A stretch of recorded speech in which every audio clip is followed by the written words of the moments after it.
Here at Support Services, we serve breakfast, we serve lunch, we serve shelter dinner, and we serve drop-in. And each day, approximately we serve around 1,200 to 1,500 people. Each week, almost maybe 700 people, they use our food bank. And each clothing day, at least 150, they use our clothing program. We have a driver that goes to community and picks up donation from different locations.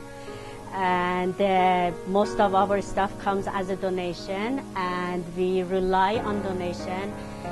And the people that we serve, they are all from the neighborhood, low income, or on disability, or on social assistance, and some of them, they're our own shelter residents. The Good Day Workshop works with persons with disabilities, so they could be people who perhaps have an addiction, or a mental illness, or physical disabilities, and sometimes often two of the three, and not to mention that sometimes all three.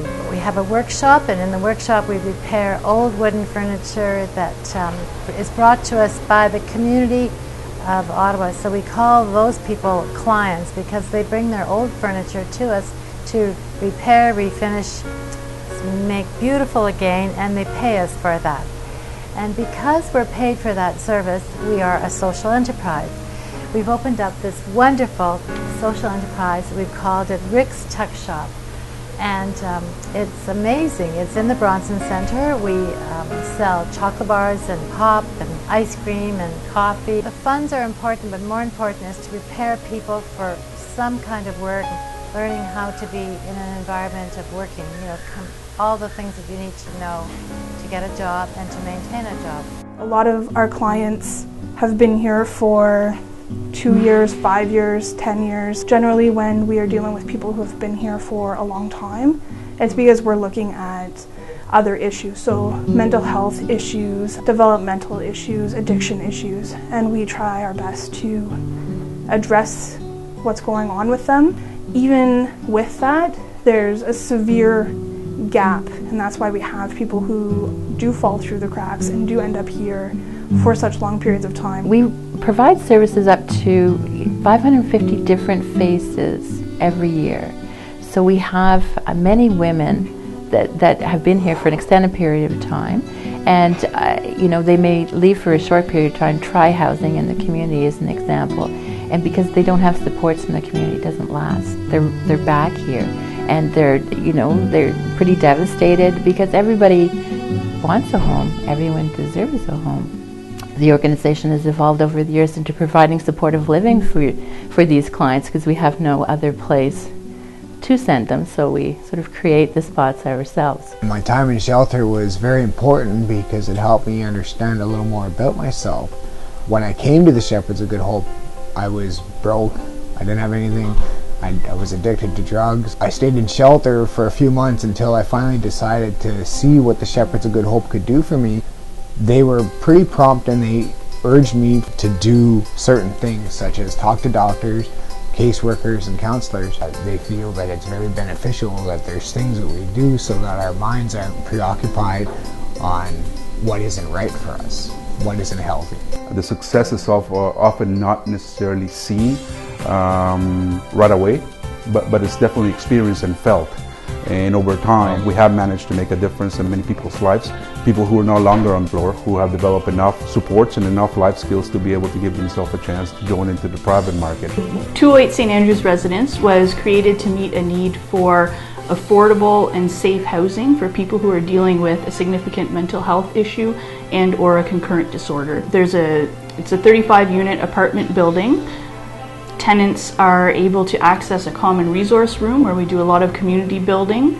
There's a tenant association which the tenants run and spearhead. There's a gardening club which people really enjoy being involved in. So there's a heavy emphasis on building community. 208 really demonstrates a graduated housing system. So many people have gone through several programs at Shepherds of Good Hope. They may have started in the shelter services when that was their need at the time and progressed through various stages of housing. I have my own apartment, my own kitchen, my own shower, everything will belong to me. But I want here in Tuoid is happier. 380 St. Patrick is a 13-unit supported rooming house. The target population is individuals with a significant mental health issue and or an addiction. However, these individuals are able to maintain a fairly independent lifestyle. Bridget's Place has been in existence since November 2008, and it started after we recognized that there was a need in Ottawa for women who had experienced long-term homelessness, been street entrenched for many years, and were using drugs and had mental health issues. About 31 women have lived in the program. We do have 11 rooms here, and the services that we offer are case management, advocacy, referrals to other agencies, and really creating a housing first model that allows women to work on their issues so that they can eventually stabilize and move into independent housing.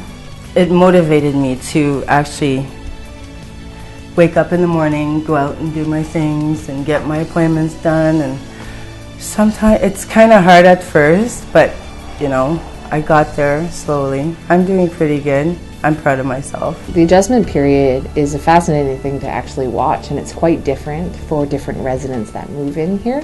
So some residents move in here and are just ecstatic, are just so grateful, so they love it. They, you know, take hours and hours the first night to sit in a hot bathtub with bubble bath, and they're to the moon with happiness because for the first time in their life they have something that's theirs. Everybody has a life, you know, and living in the program here, you have a better chance to have a life. This place keeps me alive, and it keeps a lot of other people alive too. We at the Shepherds of Good Hope are committed to providing hope and dignity to the most vulnerable in our community. More than 7,000 individuals and family members presently depend on shelters and live hand to mouth, hoping for a better tomorrow. There's a desperate need for supportive housing in our community, for new beginnings, for an opportunity to start over again, an opportunity to live a life of renewed dignity and hope for a better tomorrow. I see this so very clearly, and so do all of us who work amongst the homeless. You can make a difference. Together we can make a big difference in the lives of those who clearly need a second chance. Thank you for hearing us. Thank you for supporting us, and God bless.